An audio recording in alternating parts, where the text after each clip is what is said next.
I don't think it's being overdramatic to say he's the biggest young talent in the Football League. He deserves a new deal. He deserves the credit and plaudits. It's no wonder loads of big clubs are keeping an eye on him. It will be extremely interesting to see where he is in 5 years' time. Hello, and welcome to the Second Tier podcast. I'm Ryan Dilks, and I'm joined by the Jose Mourinho to my Jose Semedo.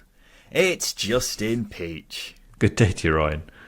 I will tell you this, Justin. I don't know if he told you this, but producer Finn made a cracking suggestion, and that was Jose Mourinho to Birmingham. And I reckon if they held off and appointed Tony Mowbray for a couple of weeks, they may have had a look at that. I'm not sure you would have fancied the trip down to the Championship, though. Yeah, I don't think that would have been the case. I think Birmingham, I mean, it's a volatile club anyway. So getting a manager like Mourinho who likes to create a bit of drama, a bit of a showman. Justin, come on. The Birmingham fans would be buzzing if that happened. Of course they would, because they get a manager who's won how many Champions Leagues? 2? 3? I think it's 2, isn't it? Well, he's won plenty of European trophies, to say the very least. But I think, Birmingham obviously appointed a manager, but are there any other clubs you can think of who you might be a good fit at? Maybe, Watford's a good shout considering their turnover of managers. I will obviously Norwich. add in that he probably will never drop down to a Championship club because of his ego, but it would be fascinating if it were to happen, wouldn't it? Do you reckon he would actually be a good appointment if he actually came down to a Championship club? I don't think he would, to be honest with you. No. I think the Championship, you look at the majority of clubs now, they've got all the silky, forward-thinking, attacking managers, and there are very few managers who like to be a little bit more pragmatic, so I'm not sure he wouldn't. Plus, his history of spending money has helped his positions in football clubs a little bit, and obviously Championship, you don't have that much leeway, so I don't think he would be a good appointment, sadly. Yeah. But it'd be box office, wouldn't it? Oh, it would be an eventful 100%. few months if he did come down to the Championship. Maybe one day he would. I don't think it's going to happen anytime soon, though. But welcome to the number one Championship podcast, the Second Tier. Thank you for joining us wherever you are. Yes, this is our midweek show from the Second Tier, where we're going to be looking back at some of the transfer bits and pieces which have happened over the past few days, as well as other bits and pieces that have taken place. So we'll talk about all of that very shortly, but we'll kick things off with a bit of contract news. And it's Archie Gray who signed a new long-term deal at Leeds United. The 17-year-old has been linked with the likes of Liverpool in recent months, but has now agreed a new deal, although Leeds haven't said how long it is. Excellent news, though, Justin, isn't it? And this will probably be the biggest deal Leeds do this January, whoever comes in, because he is such a talent, isn't he? Yeah, an incredible talent, incredible. He only signed his first professional deal last year, and now just 17 years old, he's become a regular for a team pushing for promotion. You need a good mentality to do that. But then again, he is part of the Gray dynasty at Leeds, isn't he? So he gets the pressures, he gets the he gets the expectation. He understands that he's Leeds through and through. But then again, it's a lot. Another caveat, but it's a lot of expectation to live up to. But so far, he has delivered. He's been exceptional. He's hit club records as well. He's got the most starts by a player before the age of 18, which is an incredible feat, especially for a club like Leeds, who are so good at producing their own and playing out of position as well at right back. He deserves a new deal. He deserves the credit and plaudits. And I just hope at some point maybe he moves back into midfield so we see a little bit more of him and his true abilities. I like Grey Dynasty. That's very good. Sounds very Game of Thrones-ish. I've not heard that before. Grey Dynasty, Netflix documentary. For some reason, I want it narrated by... oh, my God, I forgot his name now. Finchy from The Office. No, but that would be perfect. That would be perfect. I was going to say, it feels like it needs a bit more of a David Attenborough type feel, just because... this is going to be a deep dive into the Gray family history at Leeds and what we can expect for the future generations of Grays. Yeah. Well, I don't think it's being overdramatic to say he's the biggest young talent in the Football League, isn't he? He's possibly even the biggest young talent playing in this country right now, and that's why it's so huge that Leeds have tied him down. Only 2 Leeds players are featured in more league games than him this season. And you don't get many 17-year-olds who get as much game time as him, first of all, and also look as comfortable as him playing at this level. And the ones who do, if you look back over the Championship over the past few years, the ones who are 17 or younger, who play as much as him, more often than not, end up becoming superstars. And I'm sure Archie Gray will do too. He's got the pedigree, that we know, being the grandson of Eddie Gray, but he has such composure and elegance that trick you into forgetting he is so young. So it's no wonder loads of big clubs are keeping an eye on him, and it will be extremely interesting to see where he is in 5 years' time, maybe even 2 years' time, because I like to think he would still be at Leeds and, continue that dynasty, but I think Leeds will do well to hold on to him, particularly if they're not in the Premier League.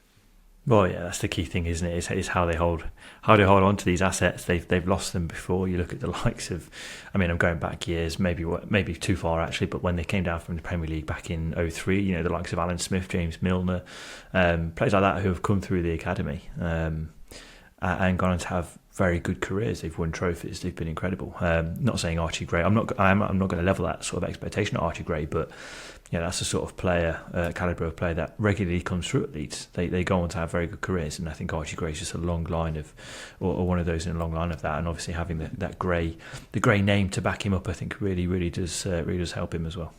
Did you see? There's a brilliant photo, by the way, of Archie Gray as a mascot stood in front of Sam Byram.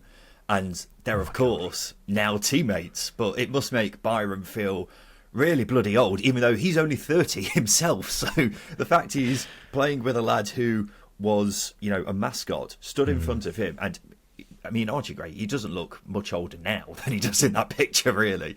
It just must make Byram feel ancient, mustn't it?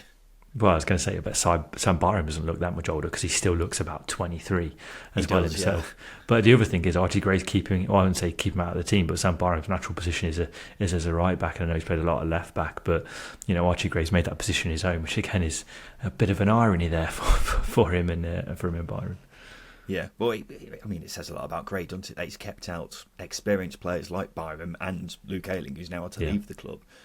Because he's been playing so well at right back. So, yeah, long may it continue, Gray being such a star. Let's talk transfers, Justin, and we'll begin with Bristol City, who have been properly wheeling and dealing this week, haven't they? They've signed Scott Twine on loan from Burnley for the rest of the season. The 24-year-old midfielder has been at Hull, but has been recalled from a spell there to go to Ashton Gate. There's been mixed reports over whether there's an option to buy, and the club hasn't confirmed at this stage whether there is one or not. But a great signing for Bristol City, Justin. He's been doing well at Hull, hasn't he? He's been doing okay. I don't think he's been doing brilliantly well. I think he's... I think that's harsh, Justin. No. I think he's not been playing poorly. He's not been playing amazingly. I think he's been a bit better than good, I would say. A bit better than good? Isn't that very good, though? Yeah, I would say very good. Okay, I think he's been just below good. I think he's been fair to good if I was to put a spectrum on it. This season, though, Justin. I have praised him, and I think it was a good signing for Hull when he signed. But I don't think we've seen quite what we've needed to. And obviously, Hull have gone for quite an obvious upgrade in Fabio Carvalho, which is almost deemed Scott Twine, able to leave the club, able to go to Bristol City. And I think as well as that. Whilst we've seen flashes of Twine, I don't think we've seen it consistently enough, which is the big thing. But then again, it's not going to be a bad sign. It's not a bad signing for Bristol City because he's going to be playing back under Liam Manning. And the last time they were together, Twine scored 20 and assisted 13 for MK Johnson this season. Did they just miss out? They just missed out on automatics, didn't they? So there's a manager who knows how to get the best out of him. He knows the expectation of how he'll want to play under Manning. And of course, Bristol City are a side who need that extra attacking edge. So the onus is going to be on Twine to provide that. And I think he can. I believe he can. I think it's going to help him as well because I don't think Bristol City plays quite a slow possession-based football as Liam Rossinius does at Hull. Yeah, I think it is a really good move for Scott Twine. As you say, linking up with Liam Manning, I think is going to be really beneficial for him as a player because that's where we saw Scott Twine at his best, playing under Liam Manning. So that's going to be exciting. I do disagree with you, Justin. I think he was playing very well at Hull, but I think he's ultimately been cast aside because of the signing of Fabio Carvalho. And when you look at that Hull team now, you've got Jadon Philogene, who's coming back from injury. He'll be playing on the left wing, and then Fabio Carvalho playing as the number 10. So Scott Twine doesn't really have a natural position there in the starting 11 anymore. And that's why it makes sense from a Burnley perspective to recall him from Hull, and so he can actually get regular football elsewhere. So I think it's a move that works out for all parties, and it's an exciting one for Bristol City because we all know what he is capable of, and we have seen flashes of excellence with him at Hull, and his underlying data is pretty good as well at Hull. It is worth saying. So yeah, it's definitely one that works out, and I think it could end up being a really smart bit of business for Bristol City, because we were waxing lyrical, weren't we, Justin, when he initially went to Hull? Yeah, well, he provides a lot, doesn't he? He provides such an attacking edge or a creative edge in the final third. He's great at set pieces, so he's going to give Bristol City so many different dimensions to what they have now. Because I don't think they currently have that. They've got good, attacking flair at times, but they need someone to come in and really grab games by the scruff of the neck sometimes. And again, I think if Manning's done a really good job in slowly introducing what he wants in this team, and I think Twine's going to help forward that a lot more, which is only going to get more out of that Bristol City side. Yeah, I would agree with that. And, it's been a really good few days, hasn't it, for Bristol City, getting Scott Twine in through the door. Taylor Gordon-Hickman's loan to Bristol City from West Brom has now been made permanent. It was reported in the summer that they had a £1.2 million option to do so, which, seems like a bargain, really, doesn't it, for a 22-year-old who's played as much as him. So that's really good. And, of course, they got that fantastic win against West Ham in the Cup as well. The scenes there. Oh, you love that, don't you? So, good few days for Bristol City. But going from Bristol to the Black Country is Andy Weimann.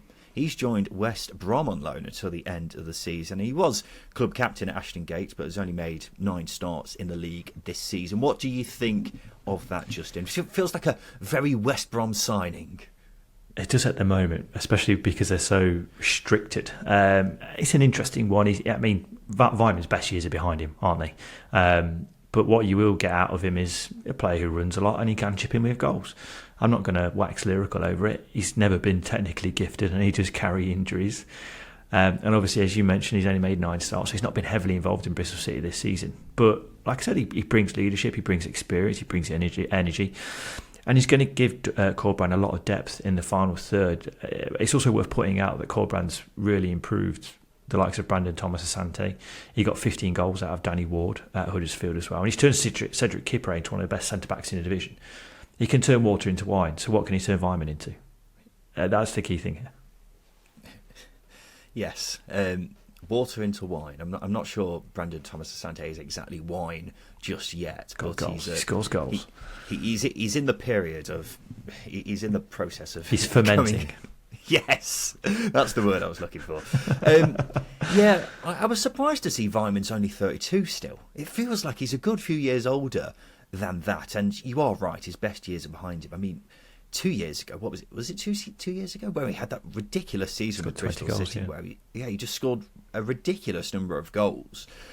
And I'm not sure we'll see that again at West Brom. But look, West Brom are quite short on attacking options at the moment, aren't they? Mainly because of players going to AFCON and injuries and what have you.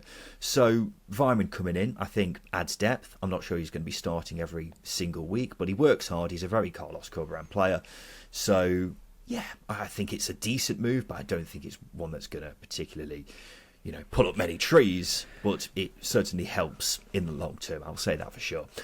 Southampton, they've brought in Joe Rothwell on loan from Bournemouth. We mentioned this on Sunday. It's now been made official. Justin, what are your thoughts on this one? I do like this one. Will he be an automatic starter? Probably not, but it just feels like one of those signings whose impacts are probably going to be fleeting, but he's going to contribute massively to what Southampton's goals are this season, which are most likely promotion, obviously. He's a player who likes to make runs from deep, and I think Southampton need that, especially with the style of play. They like to get the ball to the byline, they like to cut things back, and they play in and around the opposition area. And having a player like Rothwell who can get in around the box, he can make link-ups with forwards, he can create, he can score, and I think he's got an opportunity now to prove himself, because his Premier League move at Bournemouth just simply hasn't worked out. I think if injuries as well hadn't hampered his time at Blackburn, he probably would have made a step up to the Premier League sooner. But his last championship season, he got 10 assists and 3 goals. So there's certainly quality there. And as I say, not an automatic starter, but he's going to definitely contribute. Yeah, I think he's another one who just adds depth really, doesn't he? I know Southampton fans are craving a right winger, and I'd be surprised if Rothwell is that man, although he has played there before. Is he a massive upgrade on Stuart Armstrong, Will Smallbone, Joe Aribo? No. I mean, I think Armstrong's a much better player for a start, and maybe Smallbone and Aribo are too, and Alcaraz for that matter. So, yeah, I think he's just a depth option, really, and he can play on either wing, which is helpful too. But I am the same as you, Justin. I don't think he's going to play too much, particularly. Although, just quickly before we move on from that, he was fantastic for Blackburn, Monty. Yeah. When he left for Bournemouth that season before, he was fantastic. So if they manage to get that play out of him, then that'll be fantastic. But I'm not sure. That's why I think he's got a point to prove, because he got 10 assists that season, got his big move to the Premier League, it's not worked out, so he's got to go in and really showcase what he's capable of. And there is a good technical player there. He's going to add quality to that Southampton squad. It's what they need. He's got experience as well, so he ticks a lot of boxes. But he's got to prove a point to himself probably, and as well to some doubters who might be lurking in the backgrounds of I don't know what the region is around Southampton, Solent. Hampshire. Your geography is appalling, isn't it? You said Berkshire when we were talking about Reading at the weekend, and I still Berkshire. haven't forgiven you for that. What about it? Listen, I don't need to know geography. I just need to know where the grounds are. Google Maps tells me how to get there, and that's all I need to know. Awful, absolutely awful.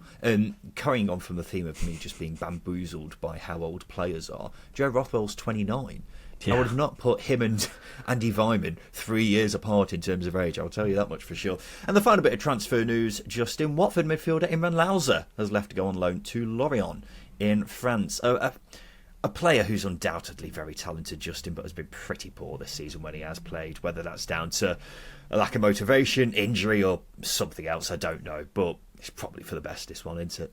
Yeah, he's fallen foul of some strict rules set by Valérien Ismaël. I know there's been aspects of poor timekeeping. I can sympathise. It's quite easy to lose track of time and be late, but if you're repeatedly doing it, you're the expert on that. I am the expert, but if you're repeatedly doing it and not apologising, I don't know if Laos has apologised to Valérien Ismaël or not, but if you're doing it and and it's not and you're not sorting out, then you're going to fall in the manager's bad books. He missed out on Morocco's AFCON squad as well, which it's probably not helped his own sort of mindset. Some strange social media posts over Christmas as well. It's probably right to remove a bad apple before it spoils the bunch, as they say. Yes, good from you, Justin. I like that simile. Right, let's have a break. After that, we'll talk about, what's this? A new series of Sunderland Till I Die. Oh, I can't wait. Welcome back to the Second Tier podcast. Yes, we will be having a chat about Sunderland Till I Die's return very shortly, but I thought we would have a quick update on the situation at Reading. Once again, we'll acknowledge that we're a Championship podcast, and Reading are, of course, aren't a Championship side anymore. So it's not something we're going to be, covering endlessly. But I think it's worth, giving a mention for, Justin, because I think the plight needs as much coverage as it can possibly get, and even more so after the EFL has now released a statement following the weekend's pitch invasion. It says it has in recent months become increasingly clear that club owner Dai Yong is no longer in a position or does not have the motivation to support the club financially, as he did following the change of control in 2017. The league will now consider all available options it has under the regulations and will have no hesitation in bringing further charges against Mr. Dai.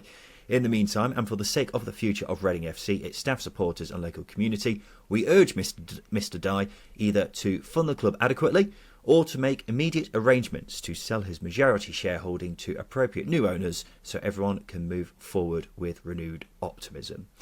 What have you made of that statement, Justin? It's what you expect. It just basically suggests that the EFL, the right to come out and acknowledge it, but you can allow things to stew in public, and they're obviously trying to get ahead of it. But what everyone needs to realise is the EFL are essentially powerless because of football clubs having the authority to themselves. all the EFL can do is facilitate post restrictions and hope a buyer comes in, and hope the club are working working behind the scenes to get a buyer in. I think the most frustrating thing is obviously the Reading CEO Dion Pang has come out and sort of criticised the supporters of the pitch invasion, when actually, in my opinion, it's made it a global story. I've seen outlets in the US everywhere really covering it, and it's probably done more. May I say, maybe the CEO doesn't want it to be a global story. Well, exactly. He doesn't want this because it's obviously shining a light on them and putting them under pressure. But that pitch invasion has probably done more to attract potential buyers than the owners and the CEO have themselves. So it's rightly put the club in the spotlight. And it's rightly put the current owner and the CEO under a little bit of pressure. And obviously the EFL hopefully are trying to ramp that pressure up as well. But Dai Young hasn't answered anything from them so far, so I don't expect him to. And the EFL can't really do much else. Yeah. And the EFL not being able to do much else is, unfortunately, the state of play. And it's something that I think a lot of fans, including me to a certain extent, don't particularly appreciate, that the EFL probably are doing all they can, but they just legally are pretty bound at the moment in what they can do. I hope that in the long term, the EFL will look at this situation and move to make legislation which means that this kind of thing won't happen again. But clubs have got to vote for it. Clubs have got to agree to it. That's unfortunately the issue. It's a lot easier said than done, isn't it? So whether clubs actually do vote for that, I'm not too sure. But it's something that I hope we won't see again, and we can learn from this. But in the meantime, Reading are, just trying to survive as they can, and the EFL are trying to jiffy on Mr. Dai Young into actually doing something, but whether that actually happens or not, because as I said at the weekend, the Sell Before We Die group, they said in a statement that they fear that Dai Young doesn't actually want to sell the club. Instead, he wants to just essentially run it down so he can avoid paying off a debt or something along those lines. I might be paraphrasing there, but that's essentially what they've said. And if that's the case, then what's to stop Reading essentially probably dropping down into non-league and eventually going into the abyss? And once again, it's important to cover this story because it can happen to any championship club. It's happened to championship clubs. So it's important to keep shining a light on this so fans understand a little bit more as to what Reading's plight can mean for their club and why it's important to have governance over the EFL, over football in the UK, because we keep saying it can't do it itself. We're seeing the patterns forming that football clubs cannot govern themselves. It's as simple as that. Yeah, well, that's where the regulator will hopefully come in and make a change. But I think some people are still a bit sceptical about the regulator as well, which I think is also understandable. But only time will tell. And I think whatever happens with the Reading situation, we have got to learn for this. That's the bottom line for me. Now, big news, Justin. Exciting news, brilliant news, and exactly the kind of news we need on the same week as Blue Monday. Sunderland Till I Die is back next month. After a 4-year hiatus, Series 3 will be on Netflix on February the 13th. My birthday, no less. What a birthday treat that is. And this is great news, Justin. I was so happy when I saw this news. More so happy because exactly one of the storylines is the Alex Neil one that's going to pop out. But something Till I Die. Well, Justin, I've got bad news on that front. So I've discovered details about what this series is going to be about, and it's going to be about the. First of all, it's going to be 3 episodes, which I think is an important point. Which is fewer than the previous 2 series, but it's actually going to be focusing on Sunderland's promotion back to the Championship under Alex Neil via the League One playoff final. Now, I remembered reading that the cameras were at the training ground on the day that Alex Neil unexpectedly left to go to Stoke. So I'm hoping that features, otherwise I'm going to be very disappointed. And I imagine you're the same too. Little bit, yes, but nonetheless, it's TV gold. It is genuine TV gold. We've been treated to so many memes and references as a result of it, and there's no way, even with success, that's going to stop. And it's not a slight to Sunderland. They have been very sensible over the last sort of 18 months, but we've got to bear in mind that there's still things that are going to slip through. I think the only sad thing is they're not. There's no characters in it. There's no Charlie Methven. Yeah. There's no Stuart Donald. It's a lot more entertaining when the club's an absolute circus, isn't it? Yes, so hopefully we do have a bit of a comedy in this one as well. Yeah, if someone gets called a prick, that's all. I'm fine with it. just someone call Alex Neil a prick, and that's fine. Okay, well, we'll see if we can go back in time and make that happen. Justin, do you want to play a little game? I don't mind it. Okay, so I'm going to give you 3 moments from Sunderland Till I Die. I want you to rank them on which is the 3 best moments. I think these are undeniably the 3 golden moments from the whole series as a whole. Was interested to see what you think. I just punched my mic because I'm so excited.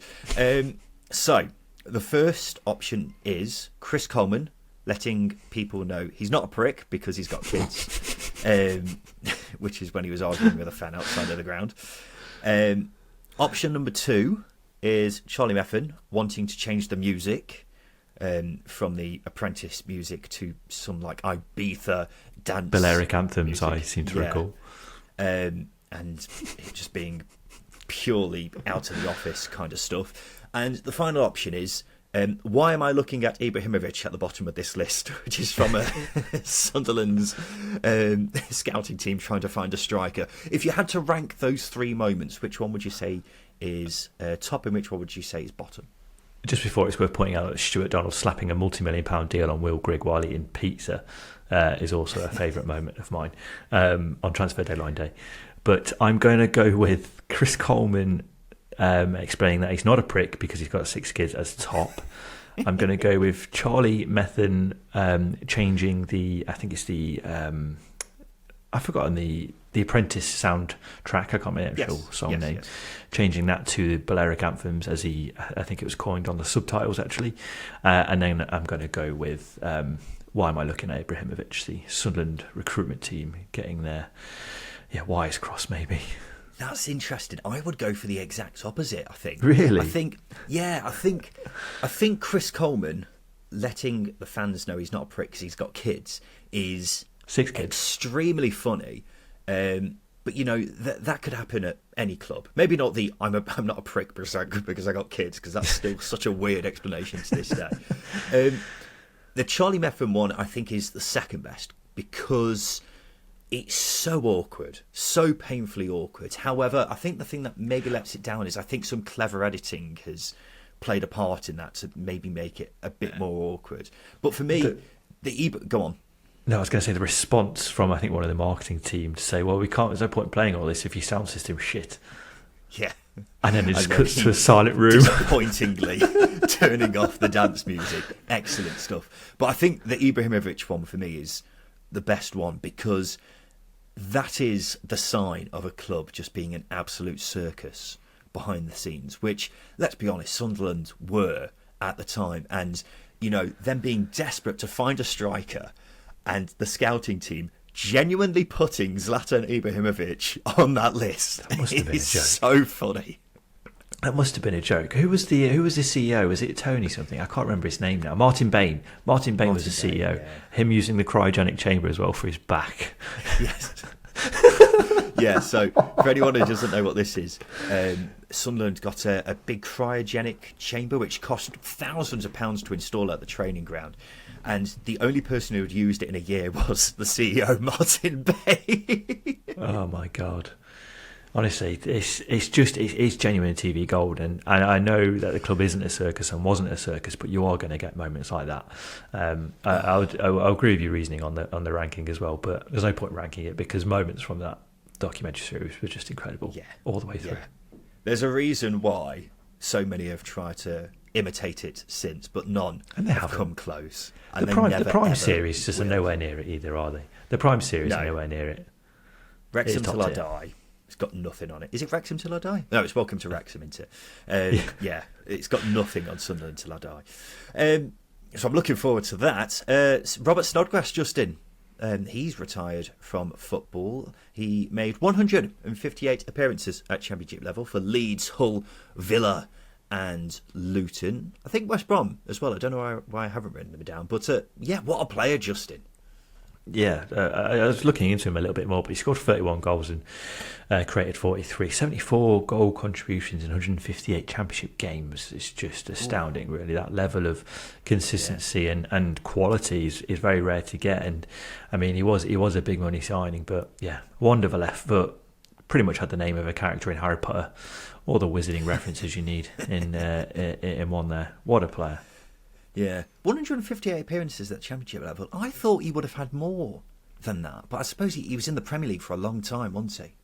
I think that's what makes his goal record and assist record even more astounding and so consistent that even if he did dip into the Championship, he was still delivering. It's ridiculous, really. And you're right, 158 appearances is about four seasons, four and a bit seasons or so. So, yeah, to deliver that consistency over pretty much 4 seasons is, ridiculous. What a player. Yeah. He got, in the 11-12 season with Leeds, he got 13 goals and 15 assists. That's pretty good going, isn't it? Yeah. And I think Leeds got him. They just plucked him out of, I can't remember the club, but a random lower league club in Scotland. So that goes to show that while Leeds were a bit of a circus in the early 2010s, they did make some bloody good signings, as we were saying with Luke Ayling at the other day as well. So, I mean, Snodgrass is one of the best signings they've probably made in that time. Of course, it didn't lead to much success for the club as a whole, but in terms of picking out a talent and what he's gone on to accomplish since is pretty astonishing. And what a free kick taker that one. Yeah. You know, when you think of wand of a left foot, he's one of those who perfectly fits the bill, isn't he? Well, the thing is, he wasn't particularly quick either. I wouldn't say he was particularly skillful. So as wide players go, it was just all about delivery, and it's probably doing him a little bit of an injustice. But his quality of ball, his quality of pass, and I mean the teams he played for within that Villa team under Steve Bruce, they weren't particularly pulling up trees. I know Hull were dancing with promotion, but they weren't again a majestic forward thinking side. They got promoted with the Snodgrass. The what? Sorry.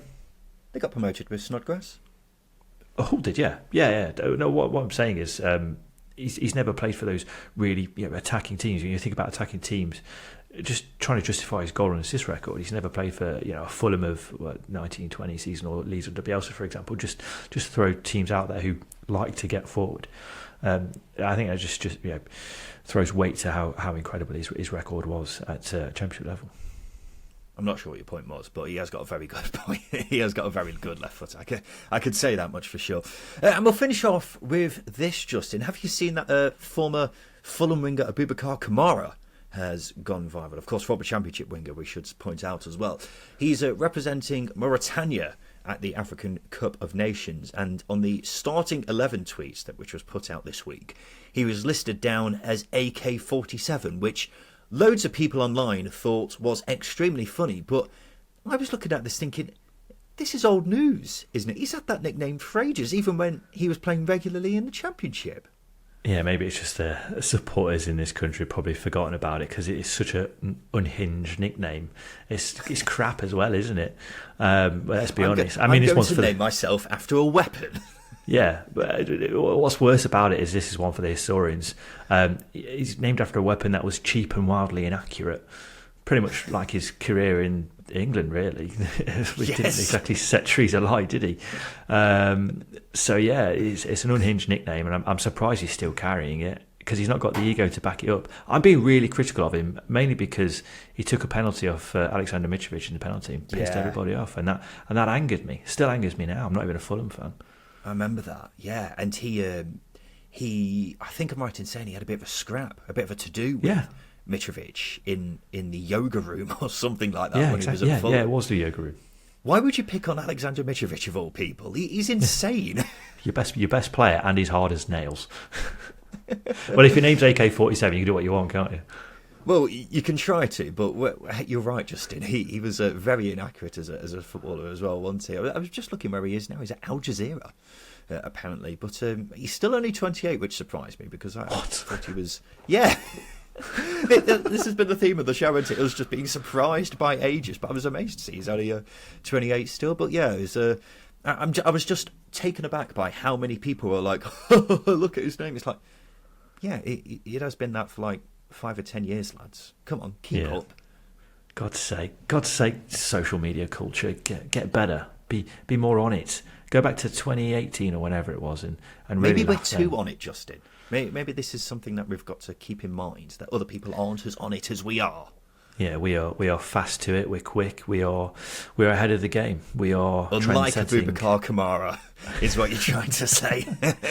Yeah, we're not wild and inaccurate, and we're not going to name ourselves after a weapon. What a weapon! There we go, ladies and gentlemen.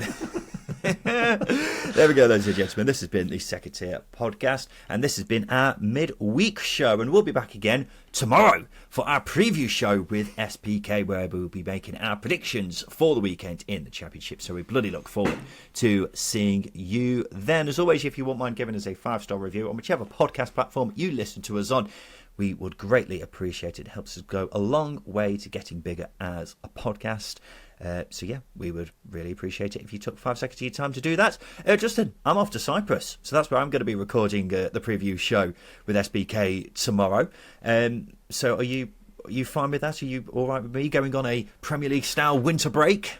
Premier League style winter break in the middle of a Championship season. God, we know where your priorities are, don't we? On holiday, and I'm still recording a podcast. I think that says a lot about my priorities, doesn't it? No, I wouldn't say so. No, I think you should be doing it in the cold comfort of your current setting, and scruffing it out with me over in the UK. You know what? I think I'm all right. We'll leave that there. This has been the Second Tier Podcast. I've been Ryan Dilks. I've been Justin Peach, and a big thank you for listening.